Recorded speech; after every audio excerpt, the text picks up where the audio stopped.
she's waiting for my response and then respond to you. Oh, yeah. About what? About conflict. About conflict today in Mediators Greenroom, episode 3. Where is this word coming from? What is the meaning of this word? What have we made of this word? Or what perspectives we have of this word?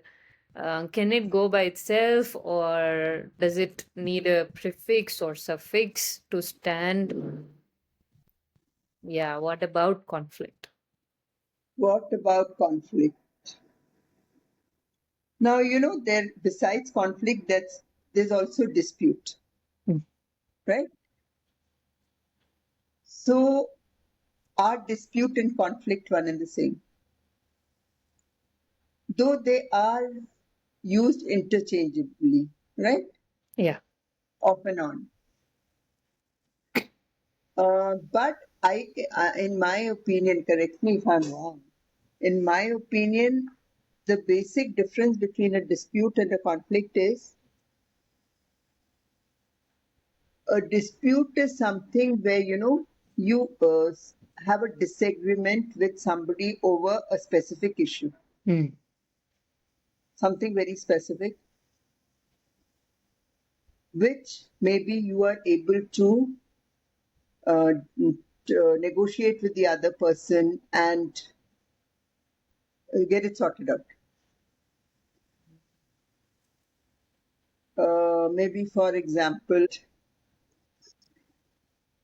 uh, I'm having a dispute with my neighbor, who says that, you let your dog loose and the dog is means within your premises, but if the gate is open, the doggy is coming running into my premises, and I'm scared of dogs. Hmm. So how do you handle this? I can't turn around and tell my neighbor, what rubbish, how can you be scared of a dog? I mean, that's how you are. What would be the best thing to do is, okay, tell the neighbor, okay, fine. Especially if the neighbor is also a friend, say, if friend or not a friend, fine. I mean, I made a mistake in not closing the gate. The dog doesn't know.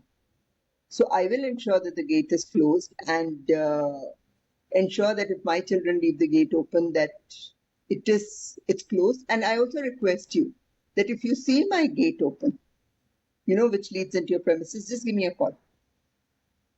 If I haven't noticed it, I'll come and close it. Or from your side, if you can close your side of it, please close it. Hmm. So that sorts out. Whereas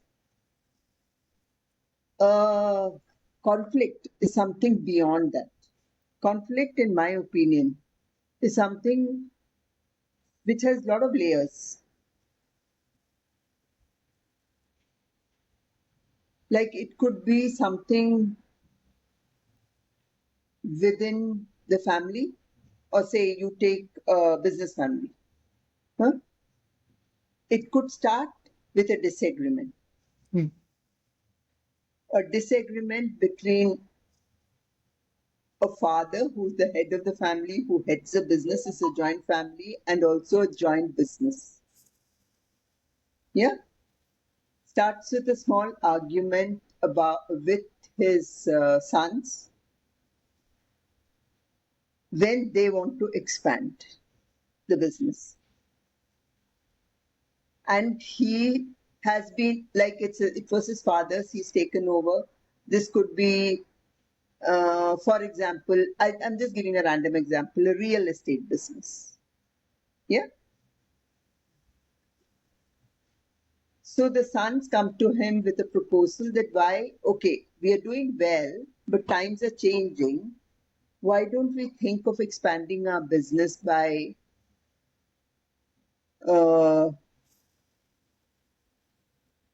by also trying to tie up with developers and go into the area of developing projects. Hmm. which would mean a lot of more investment from this family also. So the father, obviously at his age, he's comfortable financially. The father may turn around and say, why would I at this age run such a risk? Wanting to put in my money into something, then a developer comes, suppose there's some, it doesn't go right, you lose money, they lose money. Why would you be interested? I don't think. So it starts from here. Mm. Then it sort of becomes, it grows out of hand because the sons feel that the father is not giving them enough freedom to do what they want, or to rather improve the family business. Then they go, this basically everybody's interest is the same, but they're not looking at it the same way. Then they start taking sides. Their wives come in, the mother comes in and says, you should listen to your father. The daughters-in-law come in saying, what the hell? Our husbands are not getting any freedom in this family. Mm. And if it's going to be this way, then it becomes more and more. They will try talking to the uncles. The uncles will try to give advice. Then then at some point of time, I mean, it's verbal, a lot of anger being shown against each other, a lot of arguments. Then it will become when maybe they stop communicating,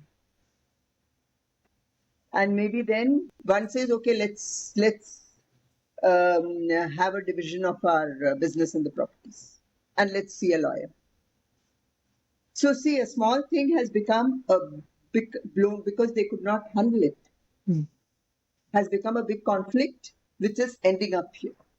Yeah. So I mean, I feel that is, how that's a difference between a dispute and a conflict. I mean, I'd like to hear from you if you have something more to add over here.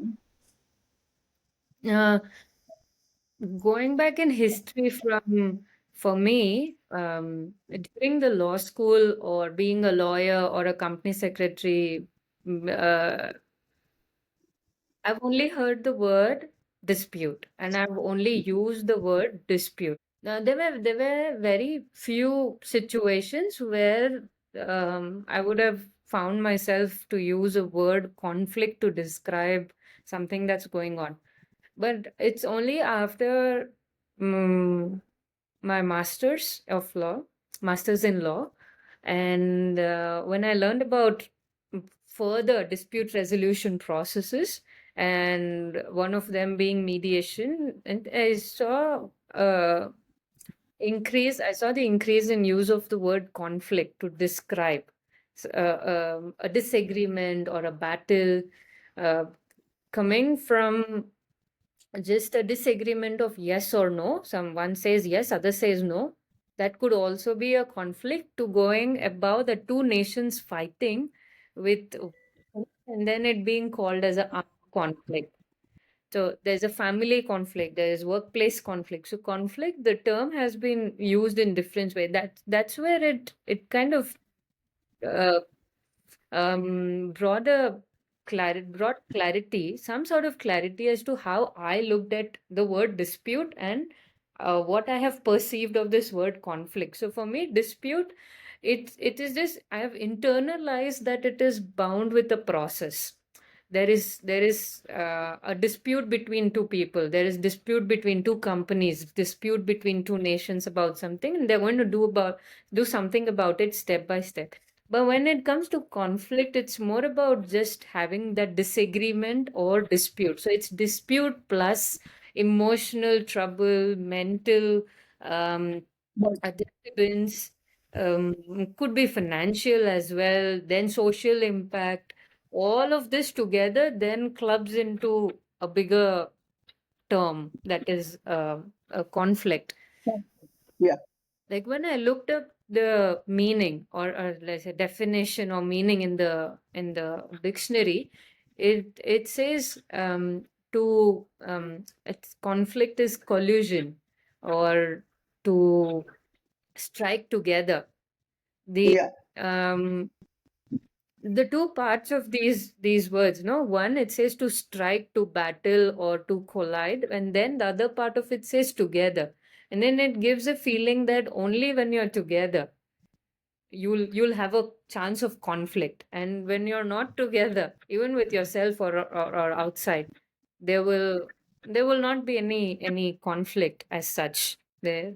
Then this is what I try to understand by just by getting into the meaning of these terms, and how Yeah, in my life I've come to perceive the meaning of these terms. two words, yeah. Two, Terms. though there's frankly speaking at times very thin line dividing them. Hmm. No, right? I mean, you start with a disagreement which escalates and then becomes a full-blown conflict. Hmm. Yeah. Yeah. Right? Yeah. I mean, so now the thing is,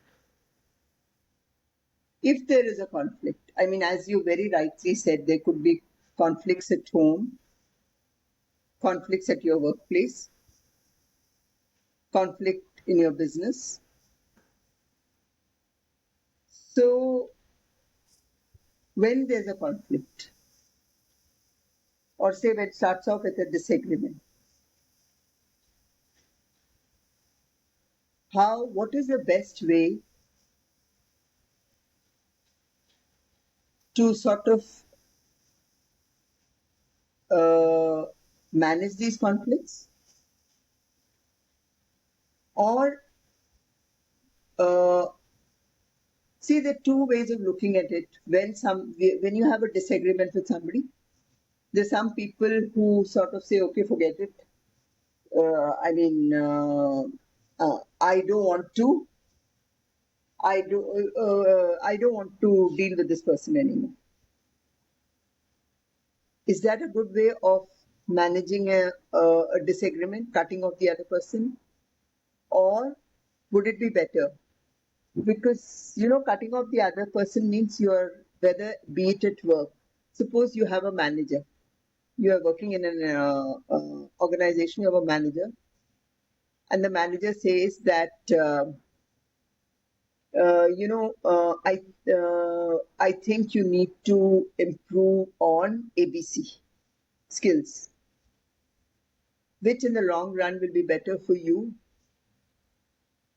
uh, to get a promotion or to be at par with your other colleagues. Now, how do I take it as an employee? I take it as one way would be, what the hell is this guy? Just because he's my boss, he never appreciates what I'm doing already. I work so hard. I work the same hours as my colleagues or even more. He's not seeing that. And where do I have the time to do? He's telling me, "Sir, you should acquire these skills." How do I do it? And is it necessary for me to do it at all? And I think what work I'm doing is good enough for me to earn myself a promotion. So I ignore it.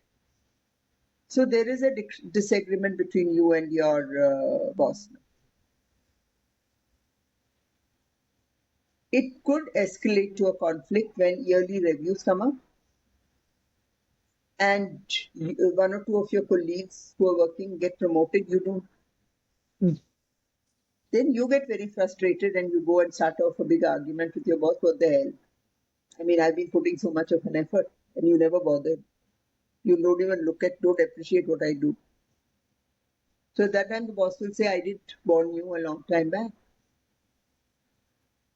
So whereas it could have been managed better by the manager also, if he had made the employee sit, if he's and asked that, okay, I mean, help me understand that why is it that you're not showing any interest in acquiring these skills? How can I help you in, Hmm. doing these short courses? Should I help you by reducing a little bit of your work burden? You know, uh, and also making the employee understand that, if this skill is there, you can do whatever work you're doing in a more effective way. Things like that. Both here have not bothered, both the employer and the manager have not taken the trouble of sitting together. Mm. Even the employee could have asked the manager, you tell me, how do I do this? With my time constraints. I don't have the money to do it. It costs me money. Where the manager can say, no, that'll be funded by the company, you don't worry about that. You're keeping all these doubts as an employee in your head. Yeah. You're not bothering to have a dialogue. And so it becomes a conflict. Then you go and complain to HR, I've been discriminated against. Mm. So this is how a small thing which, it could have been managed. This disagreement between the manager and the employee could have been managed much better by both of them. Okay, now there's a conflict. Go to the HR.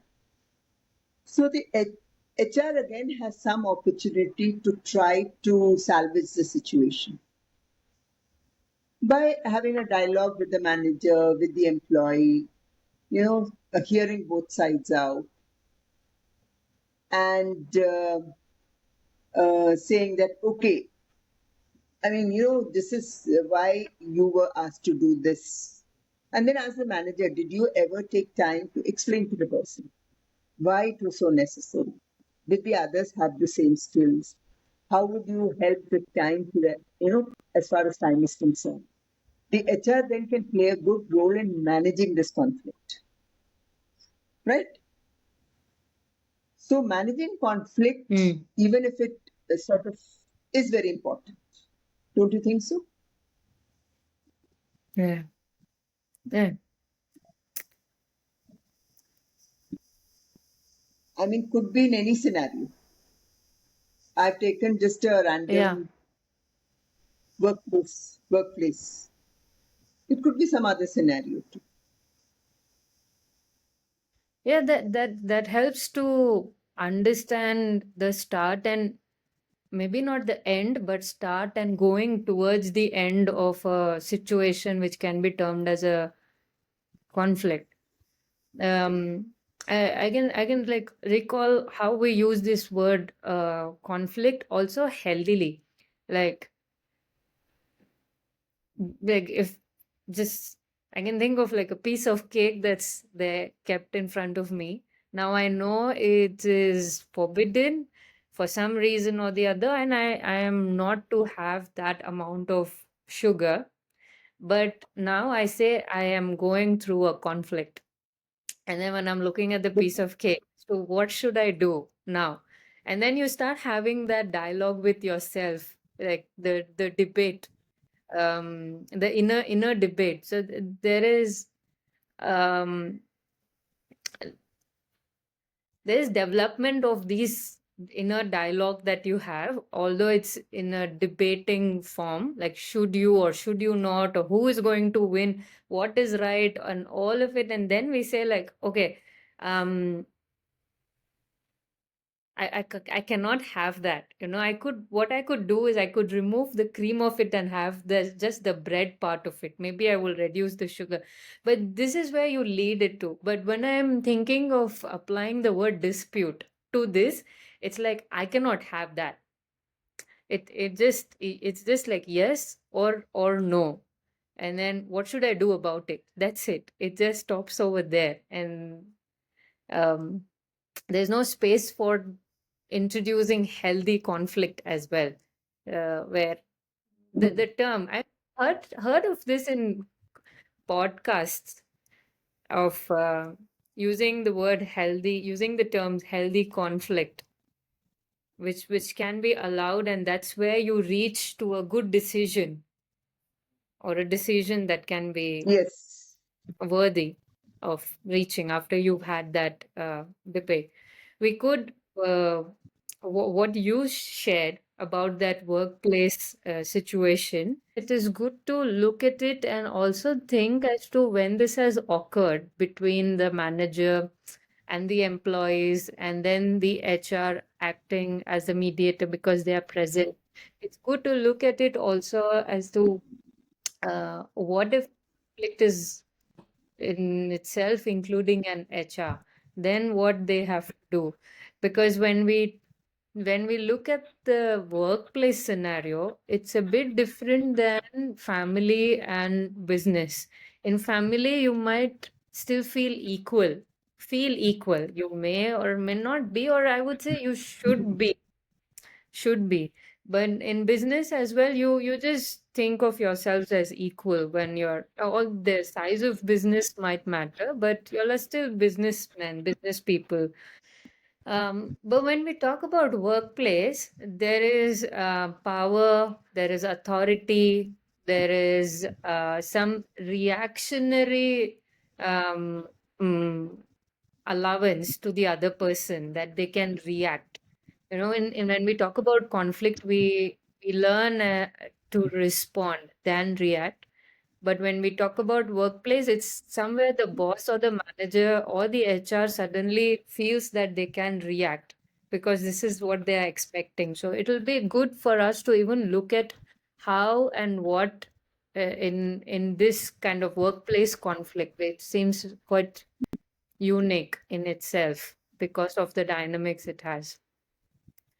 But coming to the word just in itself, like the term conflict, I feel like there is, on one part, there is, of course, it goes to the dispute. On the other, also it goes to the dispute, but there is a healthy way of still going to the dispute.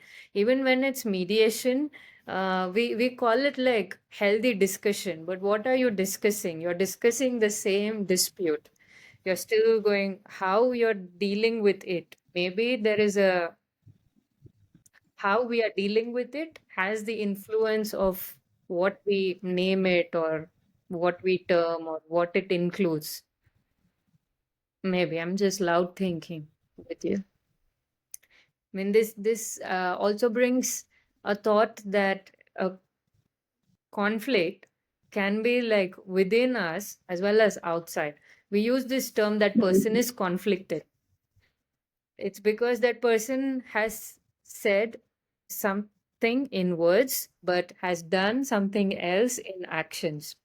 It's the same what I was feeling when I see a piece of cake, when I've decided something, but my actions are going to be different. So we use this word conflicted to define where it's not matching. Just it's a problem or not problem. It's just not matching to what it is supposed to match. Then it could, of course, escalate to being a battle of not matching things. Like from what you said about dispute and conflict, it also brings me to that book Mahabharat, where I mean, written by Tanya. That's where I read Yeah, uh, yeah, about yeah, yeah. about the war. So there are many disputes, many people, many situations in it, one person with the other person or one person towards a group of people. They have disputes, and then overall it becomes a big conflict, and then it ends up into a war. War. Yeah, right, It ends right. up into a war. Even in this book, Mediation Simplified, yeah, I have it here, by Yes. Mediation Simplified, Jonathan and Nishant. Chocolate, Jonathan and yes. Jonathan Nishant brought to, so in the first chapter, there is a drawing of conflict spaces, which attempts to explain conflict spaces. There are 6 different uh, spaces that are tried to explain. Like in the first space, it's you and the other person. So you have a conflict with the other person. And in the second, yeah, you are just an observer. Two people have the Having a conflict, conflict. are in conflict. Two people are in conflict. And then in the third, you are there having conflict with a group of people. And then there Mm. is fourth space where there are groups of people in conflict with each other, and you are Yes. stranger or audience or maybe a far away, far off interested party without power and just sitting there and watching. Sitting And back then and there is, observing. yeah, observing. And then there is conflict space 5, when there are two groups fighting and you are in between there with Mm. them, in whatever capacity. And then there is like sixth one where you are observing that these groups are also these groups are fighting. So if we see in all these six spaces, you as in I am placed very differently, either in it or outside or some way influenced by it. And then through these six spaces, how we look at this conflict and how we behave and what we do about it, what we even perceive as conflict completely changes. In my opinion, it changes because of the factors, conflict, because of the factors involved, like where you're placed and all. Very true. Before we, we should have, I think we should continue another session on conflict. But before we conclude this particular episode, I want to pick up on one thing you said about healthy conflict. Okay, thank you so much, viewers, for viewing our episode number 3, and hope to meet you soon In episode 4. in episode 4.